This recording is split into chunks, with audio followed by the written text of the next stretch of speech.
Are you in the healthcare industry and looking at workers' comp insurance? Hey, I'm Sari from Kickstand Insurance, and in this video, we're going to discuss everything you want to know about workers' comp for healthcare employees. Workers' comp is integral to any industry. It ensures that workers are taken care of in the event of injury, incident, or illness associated with the workplace. However, this coverage is particularly vital for healthcare professionals. Healthcare has unique challenges and hazards that come from working in the medical field. What hazards do healthcare workers face? Working in healthcare is a physically demanding job, more so than most people realize. Medical workers spend most of their shifts on their feet, physically interacting with patients. Shifts tend to be long. 12-hour shifts are not unheard of. Long, difficult shifts leave them more prone to accidents or injuries on the job. Some of the most common injuries for healthcare workers are strains, sprains, slip discs, and other injuries associated with lifting and moving patients. Handling patients is part of the job, and preventing these injuries sometimes isn't entirely possible. In other industries, workers' comp typically deals with injuries that occurs on the job, but that's different in healthcare also. Doctors, nurses, medical assistants, and other healthcare professionals are routinely exposed to biological hazards at their job places, meaning higher instances of workers' comp claim related to illness, exposures to viruses, bacteria, body fluids, and more. Healthcare workers deal with all of it and then some as part of their daily job. So enough with the hazards. What does workers' compensation insurance cover? Workers' comp offers several benefits. Even if you don't use them all, just knowing that they're there gives you some peace of mind that if you need them, they will be there for you.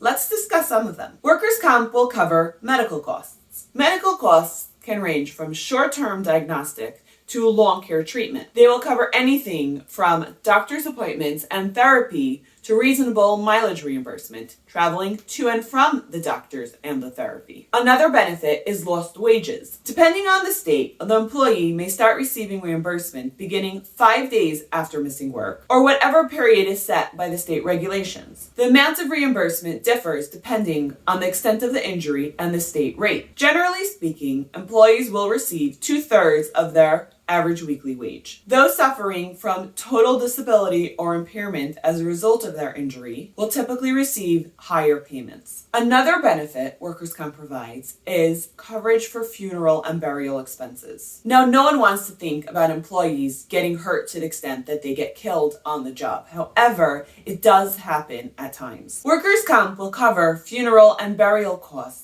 and in most cases will pay death benefits to the surviving spouse and dependents. So what information does the insurance company need to quote and write a policy? Here are some tips on how insurance companies calculate the rates and what you can do to streamline the process. Insurance companies use an equation combining payroll and class codes to determine the rate. Class codes are a 4-digit number set by the NCCI, the National Council on Compensation Insurance, which is basically a barcode to reference your industry.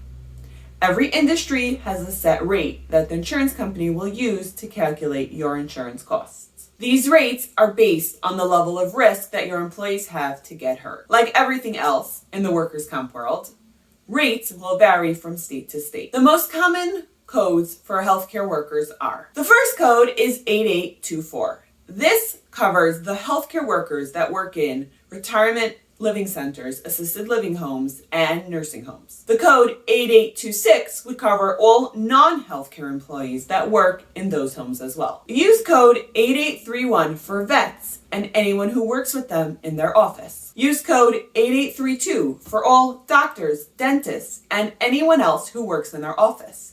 This would include any clerical employees they have. Also included in that code is health clinics and urgent cares. Use code 8833 for both private and public hospitals. Use code 8835 for home and traveling care, companion care, aides, and personal care providers. And lastly, use code 8842 for all people who work in a group home. Now let's take a few of these categories and talk about additional information that's good to know. Let's start with nursing homes.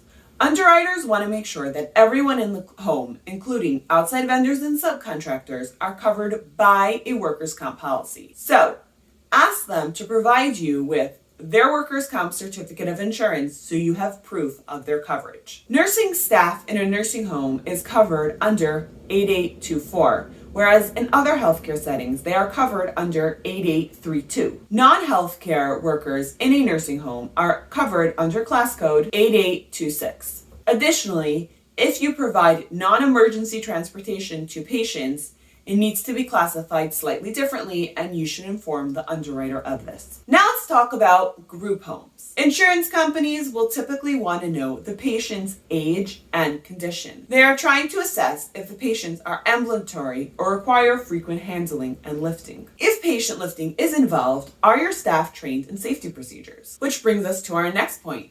Safety training. Insurance companies and underwriters are looking for formal training plans when they are underwriting your policy. Safety training is critical to reduce the amount of injuries, especially when your staff is lifting patients. Safety training includes, but isn't limited to, correct lifting procedures using a Hoyer lift or two workers. Therefore, if you have any formal safety training or materials, send it to the underwriters.